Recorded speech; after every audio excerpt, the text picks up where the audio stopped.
Magandang araw mga amo at welcome sa Kali Topic. So sa video na to ay kukomentuhan natin itong bagong balita at nga po ay yung pagkakatalaga ni Pangulong Bongbong Marcos kay Secretary Boying Rimulya bilang bagong ombudsman. So alam naman natin na marami ang tutol na maging ombudsman si Secretary Boying Rimulya. Pero siyempre wala tayong magagawa dahil unang-una, ah, nasa administrasyon siya at appointed siya siyempre ni, ni Pangulong Bongbong Marcos. So, kung sa panig ng administrasyon ni Pangulong Bongbong Marcos ay definitely good choice. Good choice si Secretary Boying Rimulya dahil time and time again napatunayan niya na ang kanyang serbisyo, ang kanyang katapatan ay sa administrasyon. Wala nang wala nang makakatapat pa sa kanya doon sa posisyon na yon. At syempre, aminin man natin at sa hindi, talagang nakatakda na talaga na siya ang maging choice, ika nga, ni Pangulong Bongbong Marcos para sa ombudsman. So, good choice yun sa panig ng Malacanang administrasyon. Para sa hindi nakakaalam, ang ombudsman ay merong termino na taon. So, kung ibibilangin po natin, si Pangulong Bongbong Marcos ay meron na lamang po 3 taon sa kanyang posisyon, samantalang si Secretary o Ombudsman Boying Rimulya ay may 7 taon. So, kakabila si Ombudsman Boying Rimulya, susunod na bag, which is, kaya ko sinabing pabor o ayon sa administrasyon dahil siyempre alam naman natin na ang ombudsman ay isang makapangyarihang posisyon sa ating gobyerno. Sila po ang ika nga naatasang magbantay sa mga reklamo laban sa mga matataas na opisyal ng ating gobyerno at maging sa mga ahensya ng gobyerno. Ang ombudsman ang takbuhan ng mga taong naaargabyado ng mga nabanggit kong level ng ating gobyerno. So magmula sa ahensya ng gobyerno hanggang sa mismong mga politiko ay maaari na dumulong sa ombudsman. Kagyat na aaksyonan nila. So, hindi rin natin na matututulan yan dahil ang ombudsman ay appointed ng Pangulo. Kasabi natin proteksyon na ni Pangulong Bongbong Marcos yan oras na bumaba siya sa posisyon. Parang yung napiling ombudsman ni dating Pangulong Duterte ay aminin man natin o aminin man nila sa hindi, talagang siyempre ang loyalty niyan at ang proteksyon na naibibigay ng ahensya na kanyang kinakatawan ay isang matibay na proteksyon para sa Pangulo o sa matatapos na termino ng isang Pangulo. So, yung nakalipas, yung pinalitan ni Ombudsman Boying Rimulya, alam naman ng marami na pinangalagaan niya ang kapakanan ni dating Pangulong Rodrigo Duterte at ng mga kaalyado nito. Sadly nga lang po nung patapos na yung termino nung ombudsman na itinalaga ni dating Pangulong Rodrigo Duterte, siya ng mga, pero alam ko nakaupo pa siya noon, pero halos wala na rin nagawa dahil yun nga, nadala si dating Pangulong Rodrigo Duterte sa daig at ngayon ay so meron din magtatanong, Boss Dags, alin ba ang mas makapangyarihan, ang DOJ or ang Ombudsman? Well, ayon sa maiksing pagre-research natin, mas makapangyarihan ng Ombudsman dahil halos lahat ng ahensya at posisyon sa gobyerno sa ating bansa ay nasasakop ng Ombudsman. At mas kung bilis lamang ng pagtugon sa mga reklamo sa isang politiko man o sa isang ahensya ng gobyerno ang pag-uusapan, mas masasabi ko mas mabilis kung sa ombudsman ka dudulong. So, syempre, alam naman natin na yung mga ganyang posisyon, marami ang umaasinta yan. At ang huling say niyan ay sa ating Congress.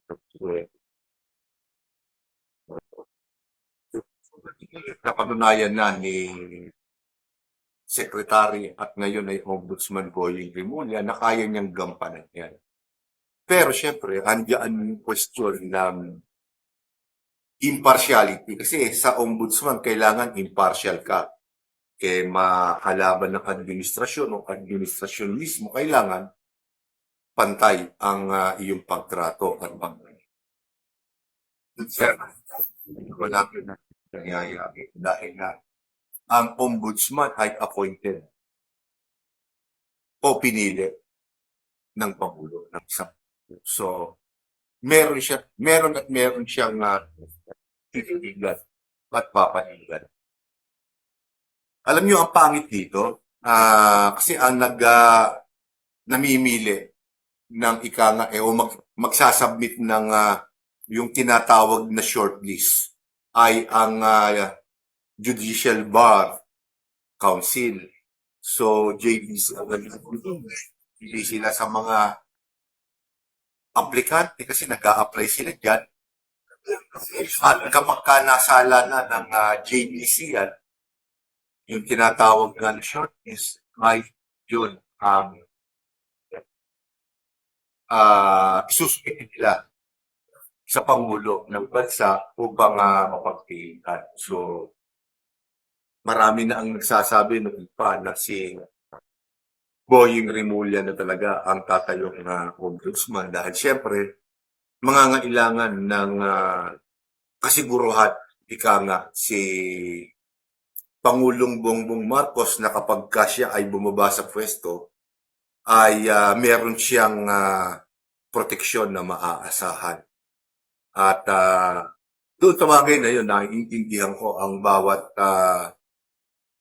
Pangulo na nauupo at bumababa sa pwesto na kinakailangan, magkaroon din siya ng kahit papaano ay seguridad na pagbaba niya sa pwesto ay hindi siya makakasuhan, makukulong. So, natural na yon. Siguro doon na lang sa parte ng impartiality, doon tayo magkakaroon at sa tingin ko, magkakaisa tayo sa pagsasabi na kailanman ay hindi nag-exist ang impartiality sa kahit na anong investigative body ng ating gobyerno.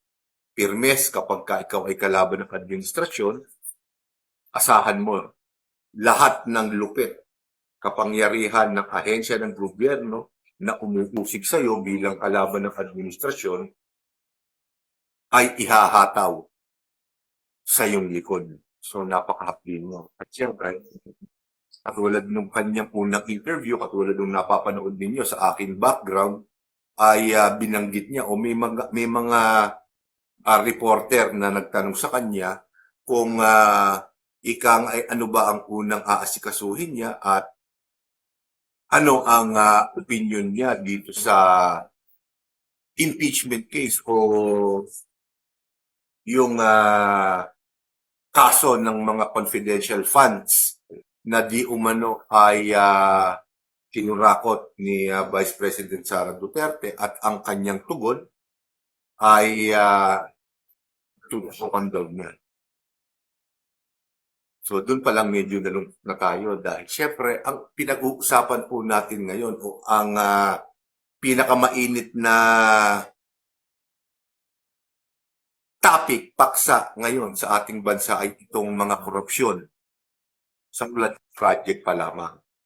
At dito ay daang bilyon at trilyong piso ang nawawala at napupunta sa korupsyon, pero parang napahapyawan lang yata ni Ombudsman Boying Rimulya yung katanungan na yun at parang matipid ang kanyang sagot. Pero pagdating sa kaso ni Vice President Sara Duterte ay ika nga masigasig siyang tumutugon sa bawat tanong. Basta yung kaso ni BP Sara ang pinag-uusapan. So, syempre maraming mga DDS ang nalulungkot at kinakabahan ngayon dahil alam nila na malaki na ang tsansa na makasuhan kung hindi man makulong si BP Sara Duterte at madiskarel yung kanyang plano na pagtakbo sa 28 national election. So medyo mabigat ang magiging laban ni BP Sara dito. Kaya ganun kalakas o ganun ang taglay na kapangyarihan ng isang ombudsman. Kaya niyang i-diskarel ang mga plano ng mga politiko na nakaupo man o hindi. So, wala tayong magagawa dyan. Politika yan. Ganyan ang laro ng politika sa ating bansa. At siguro, sa kahit na anong bansa, ganyan na ang laruan. So, dun sabi ng ni Ombudsman Boying Rimulya na hindi siya magiging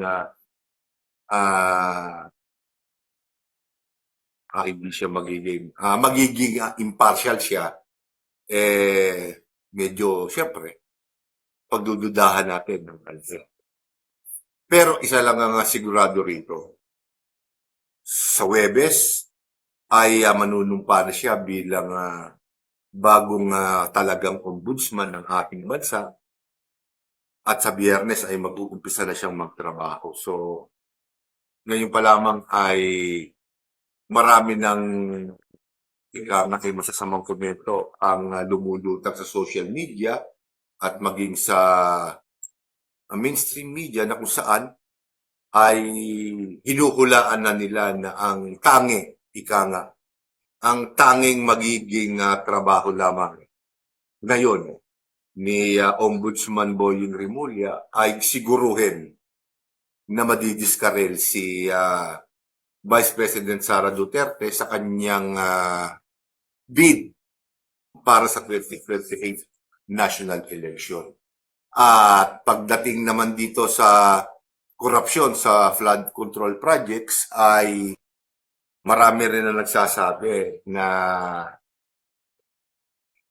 kukunti lamang ang mahahagip ng problema na to. So, may nagsasabi na hindi madadamay si dating Speaker Martin Romualdez at may nagsasabi na konting kongresista lamang ang madadamat at ay may karamihang mga senador dahil itong mga nakalipas na araw ay labas ng dokumento. Babanggitin na natin si Anthony Taberna at binanggit niya na halos lahat pala ng mga senador noong 19th Congress at pati yata itong 20th Congress, Senado ay lahat may insertion sa national budget at bilyon-bilyong piso ang pinag-uusapan dito. So, nakalalamang din na imbestigahan ni Ombudsman Boying Rimulya yan dahil nasa loob yan ng kanyang kapangyarihan o nasasakop yan ng kanyang kapangyarihan. So, yung mga oppose sa administrasyon, asahan natin na sa mga susunod na panahon ay mamumroblema kay Ombudsman Boying Rimulya. Well, syempre tatanungin niyo ako, Boss Dags, deserving ba ni Ombudsman Boying Rimulya yung kanyang bagong posisyon? Well, ang tugon ko dyan, na hindi na siguro pinag-uusapan kung deserving ka sa isang posisyon na appointed ka ng Pangulo. Ang pinag-uusapan dyan ay kung ano yung kaya mong ibigay na proteksyon.